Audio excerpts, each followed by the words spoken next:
ಒಂದು ಸುಮ್ಮನೆ ಕತೆ ಹೇಳ್ತೀನಿ ಕೇಳಿ. ಒಂದು ಹುಡುಗಿ ವಯಸ್ಸಿಗೆ ಬಂದಿತ್ತು, ಅವ್ರ ಅಪ್ಪ ಮದುವೆ ಮಾಡ್ಬೇಕಂತಿದ್ದದು.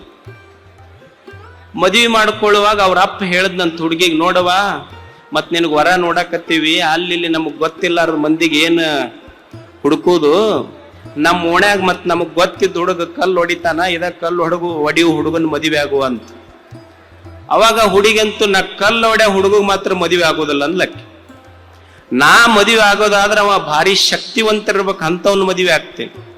ಅವ್ರ ಅಪ್ಪ ಅಂದ, ಮತ್ ನಮಗ್ ಕಲ್ಲು ಹೊಡೆ ಹುಡುಗ ಇಲ್ಲೇ ಓಣ್ಯಾಗ ಮಗ್ಗಲ್ ಗೊತ್ತೈತಿ, ಅದಕ್ಕೆ ಮದುವೆ ಆಗಿ ಬಿಟ್ಟಿದ್ರೆ ಮುಗಿತಿತ್ತು, ಅಂಥ ಶಕ್ತಿವಂತನ ಎಲ್ಲಿ ಕರ್ಕೊಂಬರಿಲ್ಲ, ನೀನ ಹುಡುಕು ಅಂದವ. ಅವಾಗ ಅಕ್ಕಿ ಹೇಳದ್ದು, ಬ್ಯಾಡ ನಾನ ಹುಡುಕ್ತೀನಿ ಅಂತ ಚಂದ್ರನನ್ನು ಕೇಳದ್ಲಕ್ಕೆ.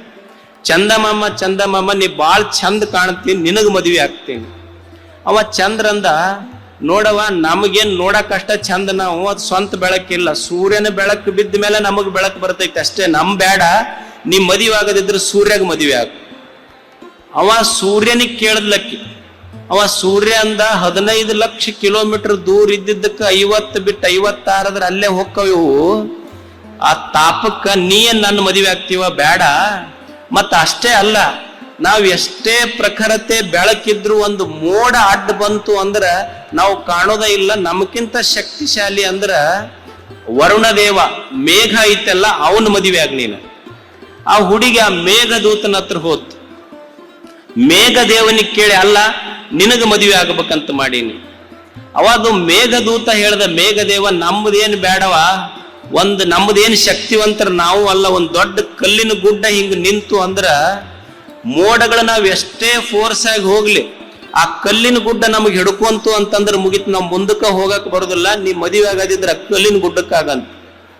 ಆ ಹುಡುಗಿ ಆ ಕಲ್ಲಿನ ಗುಡ್ಡಕ್ಕೆ ಕೇಳದ್, ಅಲ್ಲ ನೀ ನನಗ್ ಮದುವೆ ಆಗಿ, ನೀ ಬಹಳ ಶಕ್ತಿಶಾಲಿ ಅಂತಾರ. ಅವಾಗ ಅದ ಕಲ್ಲಿನ ಗುಡ್ಡ ಹೇಳ್ತಂತ, ನಾವೇನು ಶಕ್ತಿಶಾಲಿ ಅಲ್ಲ, ಆ ಕಲ್ಲೊಡೆ ಹುಡುಗ ಬಂದಂದ್ರ ನಮಗ್ ಒಂದ್ ಚಾನ ಹಚ್ಚಿ ಹೊಡೆದ್ರೆ ಪೂರಾ ಪುಡಿ ಆಗಿ ಹೋಗ್ಬಿಡ್ತೀವಿ ನಾವು.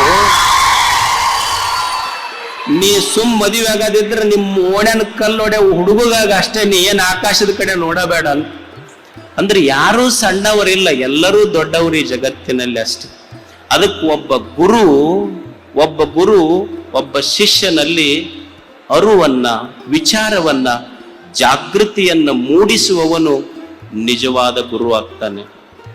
ಆ ದಿಶೆಯಲ್ಲಿ ನಿಮ್ಮ ಗುರುಗಳು ಇಡೀ ಸಮಾಜದ ಮಕ್ಕಳಿಗೆ ಅವರಲ್ಲಿ ಶಿಕ್ಷಣವನ್ನು ತುಂಬುವುದು, ಶಾಂತಿಯನ್ನು ತುಂಬುವುದು, ಏಳಿಗೆಯನ್ನು ತುಂಬುವುದು, ಅಭಿವೃದ್ಧಿಯನ್ನು ತುಂಬುವುದು, ಇದೆಲ್ಲ ಗುರುಗಳು ಮಾಡ್ತಾ ಇದ್ದಾರೆ. ಅಂಬೇಡ್ಕರ್ ಅವರು ಒಂದು ಸುಂದರ ಮಾತು ಹೇಳ್ತಾರೆ, ಪ್ರತಿ ಸಮಾಜಕ್ಕೂ ಶಿಕ್ಷಣ ಎಷ್ಟು ಮುಖ್ಯ. ನಿನ್ನಲ್ಲಿ 2 ರೂಪಾಯಿ ಇತ್ತು ಅಂದ್ರ 1 ರೂಪಾಯಿ ನಿನ್ನ ಆಹಾರಕ್ಕಾಗಿ ಖರ್ಚು ಮಾಡು, 1 ರೂಪಾಯಿದು ಪುಸ್ತಕ ತಗೋ. ನಿನ್ನ ಹತ್ರ 2 ರೂಪಾಯಿ ಇತ್ತು ಅಂದ್ರ 1 ರೂಪಾಯಿ ಊಟ ಮಾಡು, ಆಹಾರಕ್ಕಾಗಿ ಖರ್ಚು ಮಾಡು, 1 ರೂಪಾಯಿದು ಪುಸ್ತಕ ತಗೋ. ಯಾಕಂದ್ರ 1 ರೂಪಾಯಿ ಕೊಟ್ಟ ಖರೀದಿಯ ಆಹಾರ ನಿನ್ನನ್ನು ಬದುಕಿಸ್ತೈತಿ, 2 ರೂಪಾಯಿ ಕೊಟ್ಟ ತಗೊಂಡ ಪುಸ್ತಕ ನಿನ್ನನ್ನು ಹೆಂಗ ಬದುಕಬೇಕು ಸಮಾಜದೊಳಗ ಅನ್ನುವುದನ್ನು ಕಲಿಸ್ತೈತಿ. ಪುಸ್ತಕ, ಶಿಕ್ಷಣ ಅಷ್ಟು ಮುಖ್ಯ. ಅದಕ್ಕಾಗಿ ಇಲ್ಲಿ ಗುರುಗಳು ಒಂದು ಶಿಕ್ಷಣ, ಸಮಾಜ ಎಲ್ಲವನ್ನು ಮಾಡಿದ್ದಾರೆ. ಅದಕ್ಕಾಗಿ ನಮ್ಮಲ್ಲಿ ಯಾವಾಗಲೂ ಕೀಳರಿಮೆ ಬೇಡ. ರವೀಂದ್ರನಾಥ್ ಟ್ಯಾಗೋರ್ ಅಂತಾನೆ, ದೇವರೆಲ್ಲದಾನ, he is there, you should never seek him in the dark corner of a temple.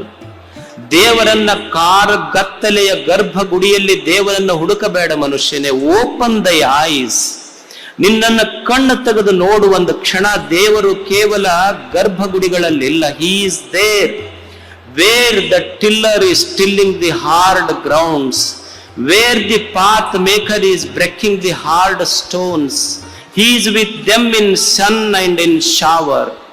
ದೇವರು ಕೇವಲ ಗರ್ಭಗುಡಿಗಳಲ್ಲಿಲ್ಲ, ದೇವನು ಎಲ್ಲಿದ್ದಾನಂತಂದ್ರ ಬಿಸಿಲು ಮಳೆಗೆ ಲೆಕ್ಕಿಸಿದ ದುಡಿಯುವ ರೈತನ ನೇಗಿಲಿನೊಳಗೆ ಕಷ್ಟಪಟ್ಟು ಕಲ್ಲು ಒಡೆದು ಮಂದಿರಗಳನ್ನ ನಿರ್ಮಿಸುವ ಕಲ್ಲು ಕುಟಿಗನ ಉಳಿಯೊಳಗೆ ದೇವರಿದ್ದಾನೆ. ಅದು ದೇವರ ನಿವಾಸ.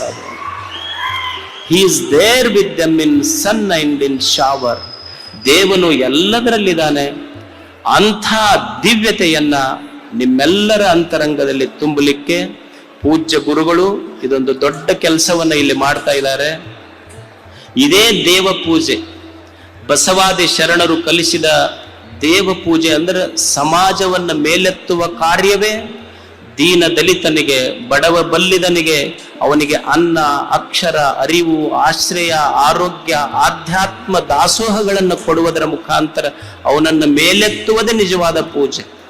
ಪೂಜಾ ಅಂದ್ರೆ ಬರೇ ಗರ್ಭಗುಡಿಯಲ್ಲಿ ಕುಳಿತುಕೊಂಡು ಮಾಡುವುದ ಪೂಜೆ ಅಲ್ಲ, ಬಿದ್ದಂತವನಿಗೆ ಮೇಲೆತ್ತುವ ಕಾಯಕವೇ ನಿಜವಾದ ದೇವ ಪೂಜೆ. ಬಸವಣ್ಣವ್ರಿಗೆ ಕೇಳಿದ್ರಂತ ಯಾರೋ, ಅಲ್ರಿ ನೀವು ಇಲ್ಲಿ ಕೆಳಗಿದ್ದ ಜನರ ಸೇವಾ ಮಾಡಂತೀರಿ, ಇದನ್ನ ಮಾಡಿದ್ರೆ ದೇವ ಪೂಜೆ ಅಂತಿರಲ್ಲ, ದೇವ್ರು ನಾವೇನ್ ತಿಳ್ಕೊಂಡಿವಿ, ಮ್ಯಾಲದನಂತ ತಿಳ್ಕೊಂಡಿವಿ. ಇಲ್ಲಿ ಕೆಳಗಿರುವ ಜನಗಳ ಸೇವಾ ಮಾಡಿದ್ರೆ ಮ್ಯಾಲಿರುವ ದೇವರಿಗೆ ಹೆಂಗ ಪ್ರೀತಿ ಬರ್ತದ ಹೇಳಿ ನಮಗೆ.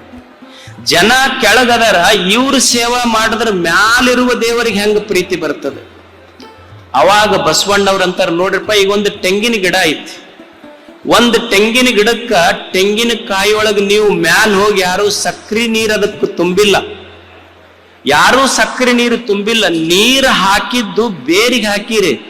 ಬೇರಿಗೆ ನೀರು ಹಾಕಿದ್ರು ಮುಟ್ಟಿದ್ದು ತೆಂಗಿನ ಕಾಯಿಗೆ ಹೆಂಗ ಮುಟ್ಟೈತೋ ಹಂಗ ಈ ಜಗತ್ತಿನೊಳಗಿರುವ ಜನರನ್ನ, ಬಡವರ ಬಲ್ಲಿದರ ಸೇವೆ ನೀ ಕೆಳಗಿದ್ದವನಿಗೆ ಮಾಡಿದೆ ಅಂದ್ರೆ ಅದು ಮ್ಯಾಲಿದ್ದ ದೇವರಿಗೆ ತಾನೇ ಮುಟ್ಟತೈತದು ಅಂತ.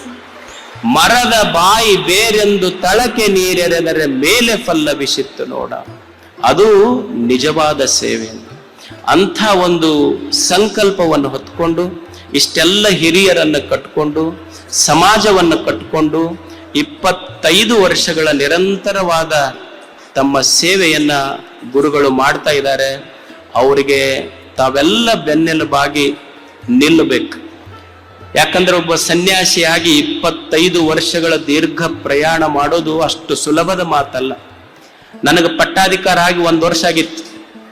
ಒಬ್ಬ ಬಂದು ನಮಸ್ಕಾರ ಮಾಡಿ ಕಾಂಗ್ರೆಟ್ ಶ್ರೀ ಗುರುಗಳಂದ, ಅಂದ್ರೆ ಧನ್ಯವಾದಗಳು ತಮಗ ಅಂದ. ಎದಕ್ಕಪ್ಪ ಧನ್ಯವಾದ ಹೇಳಕತ್ತಿ ಅಂದೆ ನಾನು. ಇಲ್ಲ, ನೀವು ನಮ್ಮ ಮಠಕ್ಕೆ ಆಗಿ 1 ವರ್ಷ ಆತು, 1 ವರ್ಷ ನಮ್ಮ ಮಠ ಚಲೋ ನಡೆಸ್ಕೊಂಡು ಹೋದ್ರಿ, ಅದಕ್ಕೆ ನಿಮಗೆ ಧನ್ಯವಾದ ಹೇಳ್ತೀವಿ ಅಂದವ. ಅದಕ್ಕೆ ನಾ ಅವನಿಗೆ ಹೇಳಿದೆ, ನೀವು ನಮಗೆ ಹೇಳೋದು ಬೇಡಪ್ಪ, ನಾವ ನಿಮಗೆ ಧನ್ಯವಾದ ಹೇಳ್ತೀವಿ. ಅವ ಭಕ್ತ ಕೇಳ್ದ, ಅಲ್ಲ 1 ವರ್ಷ ಆಗಿದ್ದು ನಿಮಗೆ ಹೇಳಬೇಕು, ನೀವು ಉಲ್ಟಾ ನಮ್ಗ್ಯಾಕೆ ಹೇಳಕತ್ತೀರಿ?